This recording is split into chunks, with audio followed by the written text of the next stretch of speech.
Juan Samuel didn't fit in with the Mets or the Phillies, but he may have found a home with the Dodgers now. Today, Samuel's all-around play helped lead Los Angeles to a 5-4 win over the Astros. We take you now to the Houston Astrodome. Top of the 5th inning, the Dodgers trail 3-2. Jim DeShays works to Hubie Brooks, another new Dodger and former Met. Brooks lines a shot to left. Samuel scores easily. Now watch some great fundamental baseball. Willie Randolph waved around. Franklin Stubbs to Rafael Ramirez. Ramirez goes to the plate. Craig Biggio tags Randolph out. Game tied at 3. Let's move now. Bottom of the 5th. Still tied at 3. Biggio at the plate. He will go right up the middle. Samuel is in this highlight as well. Watch what happens. He comes up throwing right to Mike Scioscia. Is he out? Is Rhodey out or safe? Umpire Joe West says safe. Scioscia says, wait a minute now. I tagged him. Really? I tagged him. Sorry, Mike. Astros lead 4-3. Bottom of the 7th, defensive play of the game.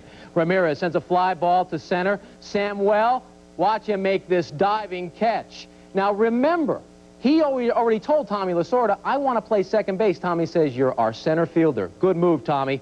Top of the 10th. Tied at 4-4. Samuel again on the highlight. He's on third. Astros pitcher Charlie Kerfeld bounces one in the dirt. Pass Biggio. Samuel will score the winning run. Dodgers over the Astros, 5-4. Elsewhere in the National League, the Padres sweep the 3-game series from San Francisco. They have now won 5 straight. The Pirates avoid a sweep. Lenny Dykstra went 4-for-4 for the Phillies in his first game of the season. The Expos take 2 out of 3 from the Mets. While the rebuilding Chicago White Sox are enjoying a great start this season, the surprising White Sox improved to 4-1 with a 4-1 win over the Indians. And in Anaheim, Kirby Puckett's Gold Glove was just a little tarnished today as his Twins were beaten by the Angels 4-1. We take you now to the Big A. Happy Easter from the Easter Bunny in Chicago. This pesky rabbit is everywhere. Top of the 4th, no score. Mitch Webster of the Indians drives Greg Hibbert's pitch deep to left. Ivan Calderon will go back, back, back, but he misjumps right here. Bad timing. Off the wall. Off of his chest. And look what happens. Webster just goes around for a triple. Indians would go to take a 1-0 lead. Bottom of the 4th now, 2-1. Lance Johnson grounds one towards second. But there is a rookie in this position now by the name of Carlos Baerga. Baerga plays it like a rookie would. He lets it get by. Martinez will come around to score. The White Sox win their 4th of the year, beating the Indians. The final again, 4-1. Now, in Anaheim, the Chicken, the entire family is with him. What are they doing to that umpire? Anyway, let's go to the action. Bottom 3rd. 3-1 Angels. Dante Bichette sends a drive to deep center. Kirby Puckett, a Gold Glove winner. He is going to make this an adventure. The glasses are down, the glove's up, but the glove is nowhere near the ball.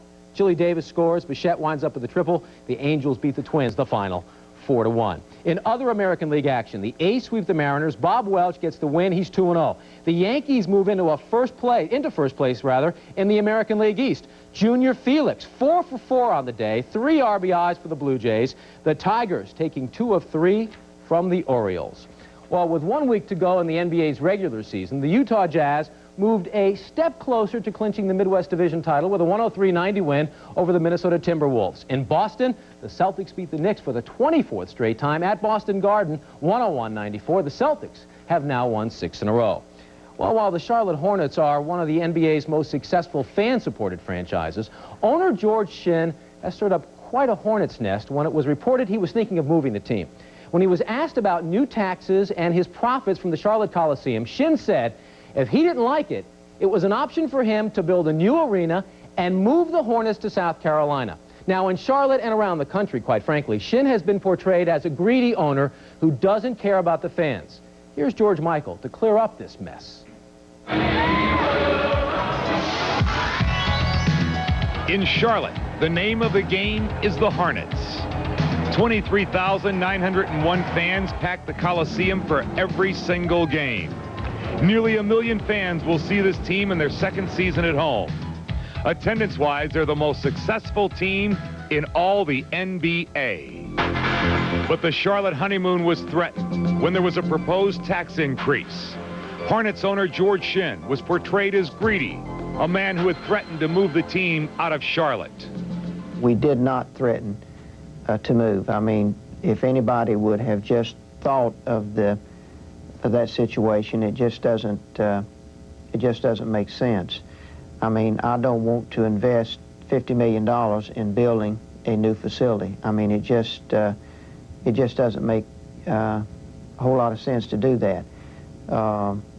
I don't, you know, we don't have any plans to move. Our plan is to stay right where we are. We're well supported, and things are going well. We have a great relationship with the people that operate the management and the people that run the Coliseum and also the city. So this thing, unfortunately, was blown all out of proportion. On the court, the Hornets have one of the worst records in the NBA. Yet every game is a sellout. George Shen is a realist. It is now his #1 priority to improve the play of the Hornets on the court, and above all else, to make sure the fans of Charlotte know he's not moving this team. We all have options to do what we want to with our life. I mean, I have an option to move this club to Toronto or somewhere else, but I'm not going to do that. I mean, that's just foolish and nonsense. We have fortunately had one of the most successful startup franchises in the history of professional sports, and it's because of the support I've received here in this community. And I mean, if I would be insane enough to move this team, I think somebody else would move theirs here in 6 weeks. The Hornets fans, still the most loyal in the NBA.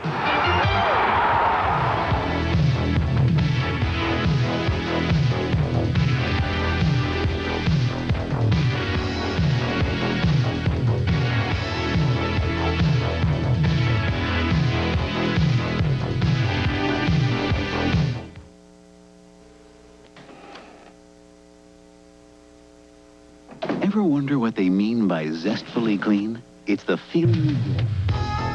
Well, golfer Payne Stewart will no longer have to explain his failure to win a playoff. After losing in 5 previous playoff attempts, Stewart won today in sudden death to capture the Heritage Classic. Meanwhile, at the PGA Seniors Championship, it seemed that rain was the only thing able to slow Gary Player down as he coasted to his 3rd PGA Seniors Championship in 5 years. We take you now to Palm Beach Gardens, Florida.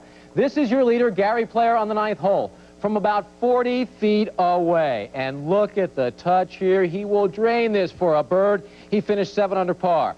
On the 10th, the Merrimack's Lee Trevino. Watch what happens here. He's about 60 feet away for an eagle. Now, he has to go over this little ridge right here. You see it?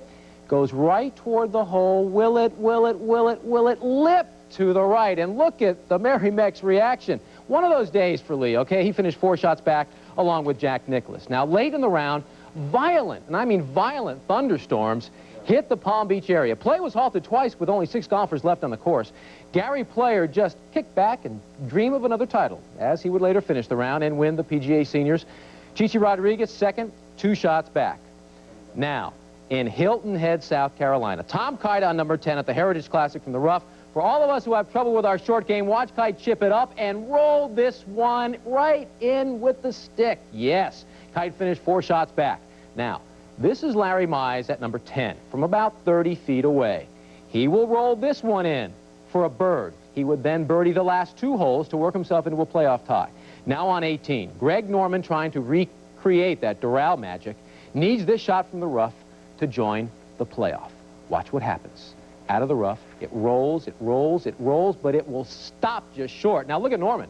He knows he's out of it, so just kick back, catch a few rays. He finished 7 under par. On 18, Payne Stewart has a chance to win if he sinks this putt from 15. Great reaction shots here, but he too will just miss it to the left. He's thinking, uh-oh, what am I going to do now? Is this going to happen again? Then Steve Jones has his chance to win it on 18. All he needs is this 4-footer. Will it fall? No. And he goes, oh, gosh, what am I going to do here? We go to a 3-way playoff. Second hole of a sudden death. Payne Stewart, 25 feet away now. He rolls, actually will sneak it in on the left-hand side to win the Heritage Classic in sudden death over Larry Mize and Steve Jones. Well, Steffi Graf hasn't missed a beat since returning from a broken thumb that sidelined her for 6 weeks. Today, Graf dominated Aranxa Sanchez Vicario 6-1, 6-love to win the Bosch and Loam Championships in Amelia Island, Florida. It took 47 minutes. Groff extended her winning streak to 57 games. In the National Hockey League Division semifinals, both the Washington Capitals and Montreal Canadiens won their respective series to advance in the Stanley Cup playoffs. We start in Washington at the Capitol Center. Early in the first period, the Devils in red, they dump it in.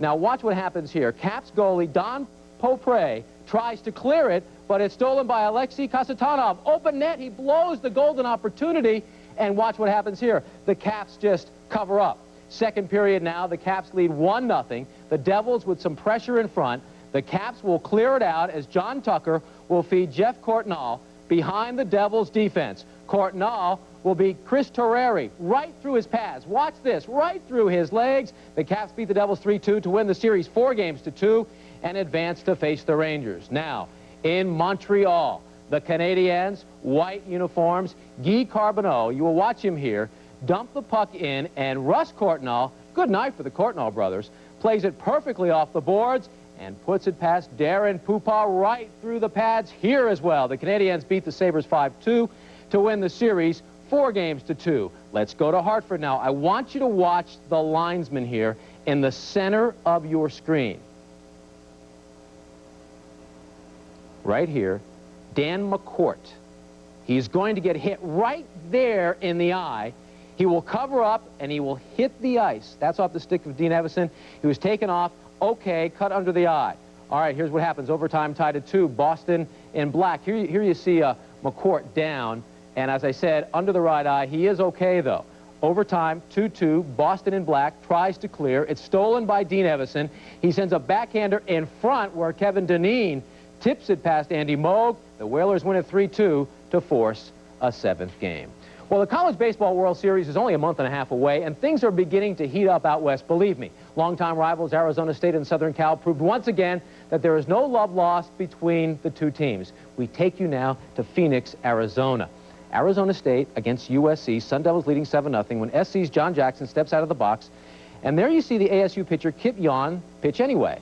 Well, it seemed to annoy Jackson. He charges the mound. Umpire Jeff Jenkins tries to stop him. Both benches empty. You don't see this very often in college baseball. The game was delayed for nearly an hour. 8 players were ejected, 4 from each team. And watch where this brawl ends up. I mean, it started on the mound. It's going to end up in left field. Now, the USC players seem most upset with Arizona shortstop Fernando Vina. Now, he's number 2. See him running around there? He's just, you know, really chiding a few of the guys, and they're coming after him. Now, I want you to watch in the back of your screen. You're going to see number 50, Phil Kimball, as Vina will take off to his right as he makes the turnaround. Watch this great scrape of the offensive line and defensive line. Kimball there with a Powell linebacker stop. Hey, Larry Smith of USC, maybe you can use this guy on your football team. Arizona State won the game 9-2. Fernando Vina, well, he got away.